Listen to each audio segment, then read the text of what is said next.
Have you ever wondered why EFT tapping on your body helps to change the emotions that you're feeling or how intensely you're feeling them?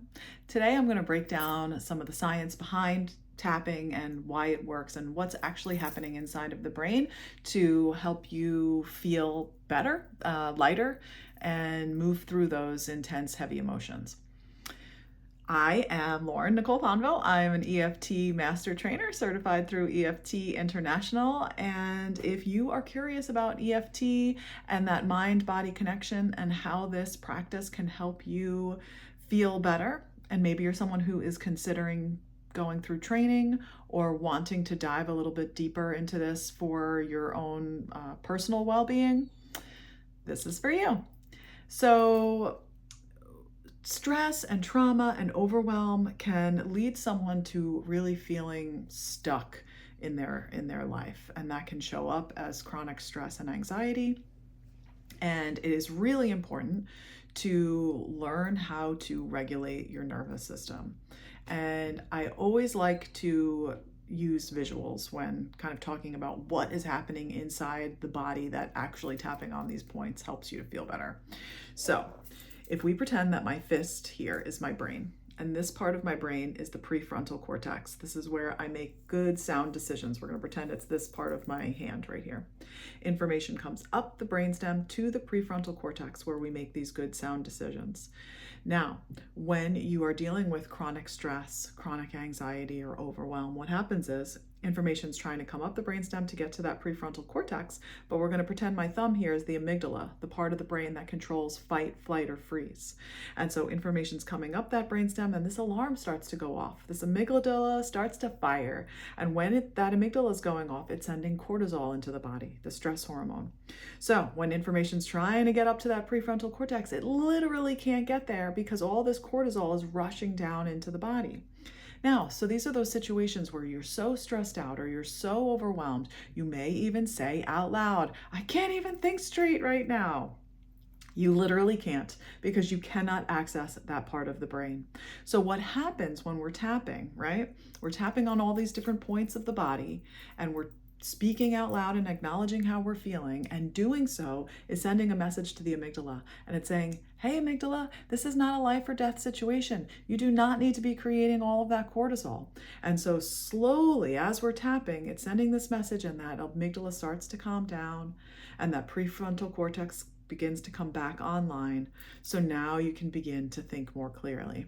And the science and the studies that have been done to show this have shown that it has the ability, tapping has the ability to reduce the amount of cortisol in the body by up to 32%. That is a really, really big number. That was a study that was done by Dr. Peter Stapleton, and they measured cortisol levels before and after tapping by swabbing the inside of people's mouths and measuring it through their saliva.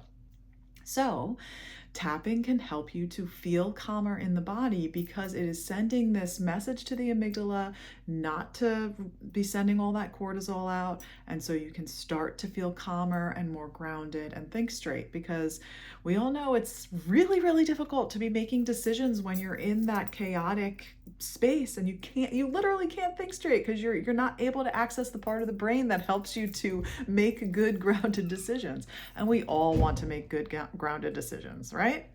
So tapping on these meridian points is how we access that and how we begin to feel a little bit calmer in the body. And there are lots of different studies that are out there. That is just one of them. There are studies that have shown how PTSD has been reduced or was reduced in a group of veterans who had all been diagnosed with, all these veterans had been diagnosed with PTSD, and they tapped with them once a week for 6 weeks, and 90% of the veterans in that group were able to have a reduction in their PTSD symptoms. That is huge. That is huge. There are other studies that show how the brain actually lights up differently when put in situations to trigger stress and anxiety. After tapping, the same parts of the brain are not lighting up. So you can find these You can find these studies all over the place. If you're interested in anything in particular and you're having trouble finding it, just Googling it, send me a message. I'm happy to direct you to resources, because if you want to geek out over that stuff, I love it, and I like to geek out over it too.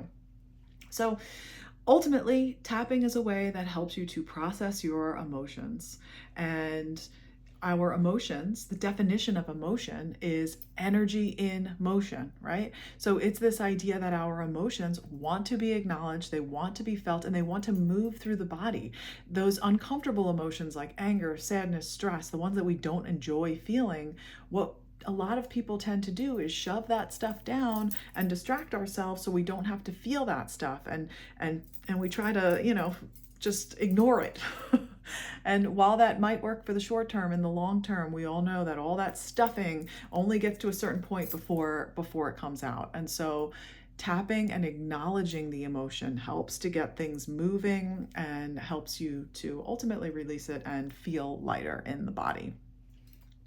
So this matters because, number one, there's science that you can use when talking to people and sharing it. I always, when I'm teaching my workshops, I always like to share the science, because I feel like it helps people to understand what's actually happening. Because if you just take it at face value for, I'm tapping on myself and I feel better, it's hard for people to connect the dots with, well, why? That's just weird, right? Like, is it all in your head? So learning some of that and being able to articulate it in a way that people understand. And when I do my EFT training, we talk about this idea of building bridges, and that's just means how you talk about tapping with people. So when I'm talking to let's say a room full of yoga students, the way that I talk about tapping is different than when I am going to a corporate office and talking about tapping. And there's different studies that can help you, back up what you're saying and relate to the audiences that you're talking to. So yeah, like I said, I love this stuff and I can geek out about it. If you have questions, if you want to learn more about the certification process, or just deepening your own personal practice and what that looks like, oftentimes I will recommend EFT level 1 and 2, because it's a great way to learn the foundations and the basics. But there are other resources as well. So if you have questions, please do not hesitate to reach out and connect with me, and let's see what the next best step forward is for you. So schedule that call today, and I look forward to chatting with you. Take care of yourself.